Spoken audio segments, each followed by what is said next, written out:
اگر روح حق پر ہو تو اللہ اس کو جواب کی توفیق دیتا ہے۔ میرا رب اللہ ہے، میرا دین اسلام ہے اور میرے نبی محمد مصطفیٰ صلی اللہ علیہ وآلہ وسلم ہے۔ اور اگر زندگی غفلت میں گزری ہو تو زبان گنگ ہو جاتی ہے اور جواب میں صرف وہ ہا ہو ہی کرتا رہتا ہے، مجھے نہیں معلوم۔ پھر قبر یا تو باغوں میں سے ایک باغ بنا دی جاتی ہے یا جہنم کے گڑھوں میں سے ایک گڑھا۔ ایک مومن کی قبر اس کے اعمال کی روشنی سے منور ہو جاتی ہے۔ قبر کشادہ ہو جاتی ہے یہاں تک کہ آنکھ کی حد تک وسعت پاتی ہے، اور ایک فاسق کی قبر میں اندھیرے، تنہائی اور دباؤ اتنا بڑھتا ہے کہ اس کی پسلیاں ایک دوسرے میں پیوست ہونے لگتی ہیں۔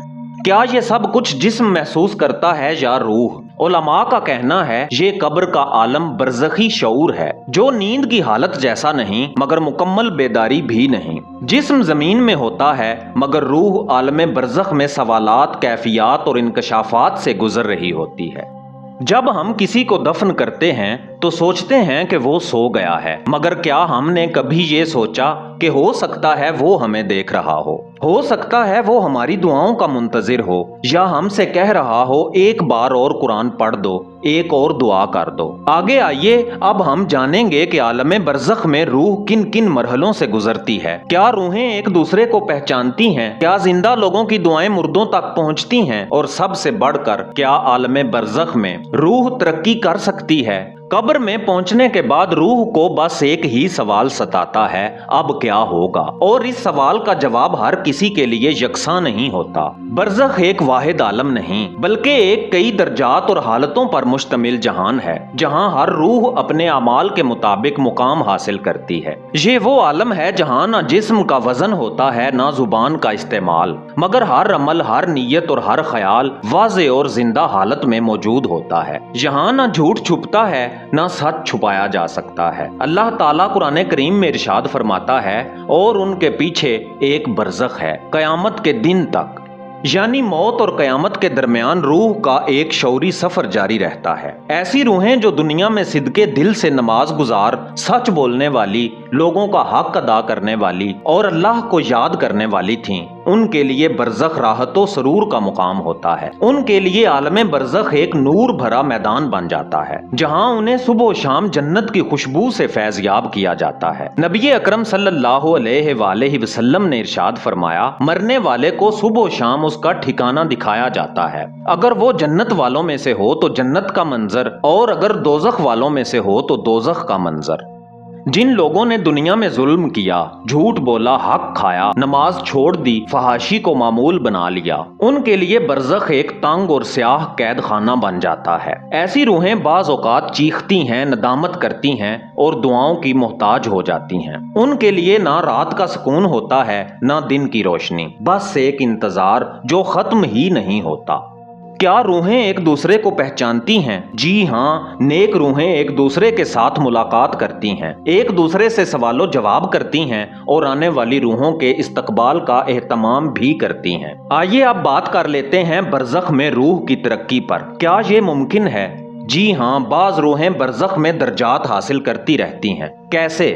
زندہ لوگوں کی دعا، قرآن خوانی، صدقہ، خیرات، کسی کے حق میں نیک عمل کر دینا، ایصال ثواب، سورہ یاسین یا سورہ فاتحہ کی تلاوت، یہ سب روح کو راحت اور روشنی عطا کرتے ہیں۔ کبھی کبھار مرحوم خواب میں آ کر خود کہتا ہے، تمہاری دعا مجھ تک پہنچی، مجھے سکون ملا۔ کہتے ہیں موت کے بعد انسان کچھ نہیں کر سکتا، لیکن کچھ روحیں ایسی ہوتی ہیں جو مرنے کے بعد بھی بدلتی ہیں، ترقی کرتی رہتی ہیں اور شفاعت کی منتظر رہتی ہیں۔ مرنے کے بعد سب کچھ واضح ہو جاتا ہے، نیتیں، اعمال، حقوق، وقت، ضائع کیے گئے مواقع، ہر منظر سامنے آ جاتا ہے، اور پھر روح خود کہتی ہے، اے میرے رب مجھے لوٹا دے تاکہ میں اچھے اعمال کر سکوں ان میں جو پیچھے چھوڑ آیا ہوں۔ مگر جواب صرف سکوت ہوتا ہے، کیونکہ برزخ واپسی کی جگہ نہیں، یہ سمجھنے کی جگہ ہے، کرنے کی نہیں۔ اللہ کی رحمت کسی وقت، مقام یا حالت کی محتاج نہیں۔ اللہ تعالیٰ چاہے تو کسی نیک اولاد کی دعا، کسی غریب کے لیے کیے گئے صدقے یا کسی زندہ دل کی توبہ کے اثر سے برزخی روح پر رحمت کی بارش برسا دیتا ہے۔ نبی پاک صلی اللہ علیہ وآلہ وسلم نے ارشاد فرمایا، جب انسان مر جاتا ہے تو اس کا عمل منقطع ہو جاتا ہے، سوائے 3 چیزوں کے، صدقہ جاریہ، علم نافع اور نیک اولاد جو اس کے لیے دعا کرے۔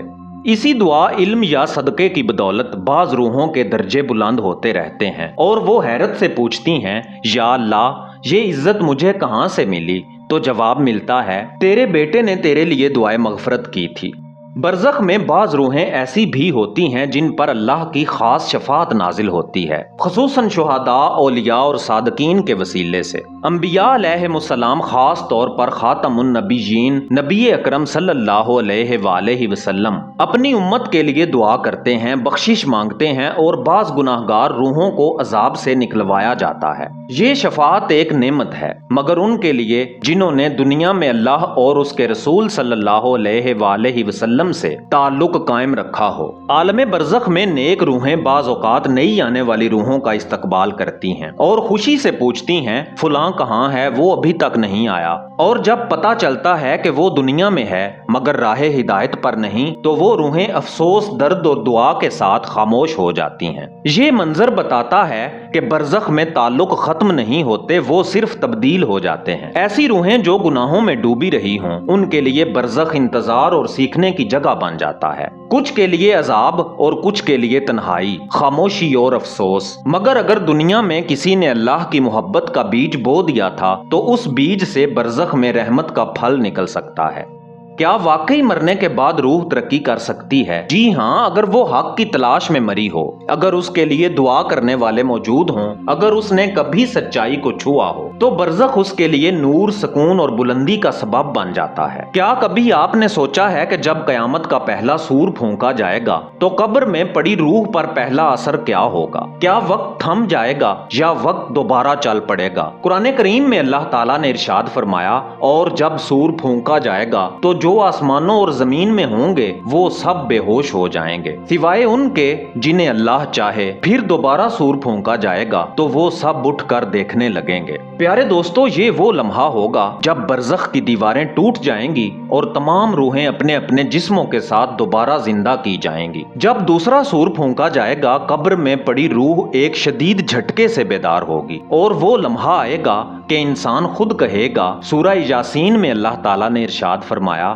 کہ لوگ کہیں گے، کس نے ہمیں ہماری نیند کی جگہ سے اٹھا دیا؟ یہ وہ وقت ہوگا جب انسان جو کل تک قبر میں پرسکون یا تکلیف میں تھا، اب رب العالمین کے حضور پیشی کے لیے تیار کیا جا رہا ہوگا۔ قرآن کریم میں ارشاد باری تعالیٰ ہے، جس دن سب راز کھول دیے جائیں گے، اور وہ دن ایسا ہوگا کہ نہ زبان بولے گی بلکہ ہاتھ اور پاؤں گواہی دیں گے، نہ پردے رہیں گے نہ حجتیں۔ یہ وہ لمحہ ہے جہاں برزخ کا سکوت ٹوٹ کر میزان کی گرج میں بدل جائے گا۔ جب روحیں اپنے اعمال کے مطابق صفوں میں کھڑی کی جائیں گی تو نیک روحیں نور کے ساتھ پہچانی جائیں گی اور ان سے کہا جائے گا، اس جنت میں سلامتی اور امن کے ساتھ داخل ہو جاؤ۔ اور جن کے لیے فیصلہ مختلف ہو، وہ اپنا انجام خود جان جائیں گے کہ ان کے سامنے جہنم کی گرج، حسرت اور اندھیرے کھڑے ہوں گے۔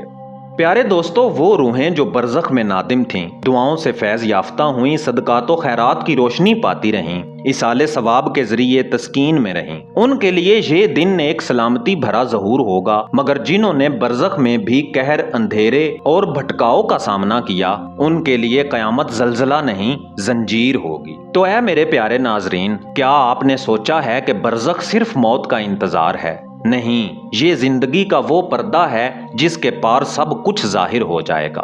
آج ہمارے پاس وقت ہے، نیت ہے، آنکھیں ہیں جو نم ہو سکتی ہیں، زبان ہے جو توبہ کہہ سکتی ہے، دل ہے جو اللہ کے نور سے جڑ سکتا ہے، مگر کل نہ زبان بولے گی، نہ آنکھ دیکھے گی، نہ وقت رکے گا۔ آج اگر ہم جان گئے کہ برزخ ختم ہوتا ہے، قیامت شروع ہوتی ہے، تو ہمیں یہ بھی سمجھ لینا چاہیے کہ ہر دن جو ہمیں دیا گیا ہے وہ قیامت سے پہلے کی ایک مہلت ہے۔ کیا ہم اس دن سے پہلے توبہ کریں گے؟ کیا ہم اپنے مردوں کے لیے دعاؤں کا تحفہ بھیجیں گے؟ کیا ہم خود کو برزخ کے لیے تیار کریں گے؟ اگر ہاں تو جان لیجئے اللہ کی رحمت، اس کی مغفرت اور اس کی جنت انتظار کر رہی ہے۔ یہ ویڈیو صرف معلومات نہیں، یہ دعوت رجوع ہے۔ اپنے دل کو حاضر رکھیں، زبان کو ذکر میں رکھیں اور اس ویڈیو کو ان تک ضرور پہنچائیں جو اس لمحے قبر میں آپ کی دعا کے منتظر ہیں۔ اللہ ہم سب کو برزخ کی تنگی سے بچا کر قیامت کی روشنی عطا فرمائے، آمین۔ یا رب العالمین۔ چینل داستان اردو کو ضرور سبسکرائب کر لیں اور بیل کا آئیکن دبا دیں، کیونکہ ہم ہر روز آپ کے لیے ایسی ہی پرتجسس اور رازوں بھری ویڈیوز لاتے ہیں۔ میرا نام ہے اعزاز کاظمی۔ ملتے ہیں کل شام 8 بجے ایک نئی ویڈیو کے ساتھ، تب تک کے لیے اللہ نگہبان۔